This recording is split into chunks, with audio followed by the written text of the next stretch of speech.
সংসদ প্রার্থী আনোয়ার সিদ্দিক চৌধুরী উত্তর সলমপুর তার ভোট কেন্দ্রে এইমাত্র ভোট প্রয়োগ করেছেন এবং সেখানে দেখা যাচ্ছে সীতাকুণ্ড থেকে আগত সাংবাদিকরা উপস্থিত রয়েছেন।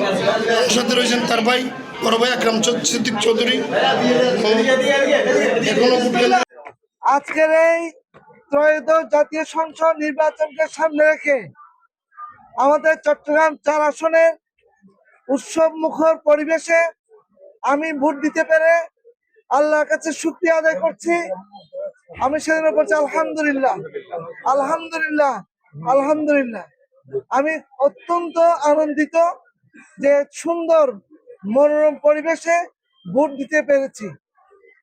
সম্মানিত আমার প্রাণপ্রিয় সাংবাদিক বন্ধুগণ, আপনারা জানেন আজকের এই নির্বাচনটি শুধু আমার জন্য নয়, আপনার জন্য নয়, বরঞ্চ দেশ এবং জাতির জন্য অনেক আকাঙ্ক্ষিত।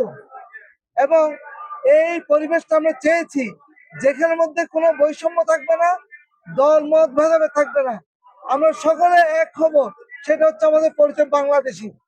বাংলাদেশি হিসেবে আমরা সবাই আমাদের পবিত্র আমানত ভোট আছে, মতামত আছে, সেটা আমার ভোট আমি দেব, অবশ্যই আমার সক্রিয়তা আমি স্বাধীনতা নিয়ে দেব।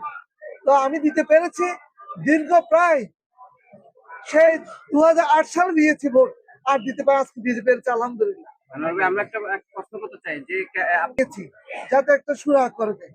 আমরা আজকে টোটাল যে আমাদের আসলে 124টি কেন্দ্র আছে, প্রত্যেকটি কেন্দ্রে সর্বসাধারণ উন্মুক্ত পরিবেশে আনন্দ চিত্তে বিজয়ের সাথে সকল যে ভোটটা প্রয়োগ করতে পারে, এটা আমরা কামনা করছি।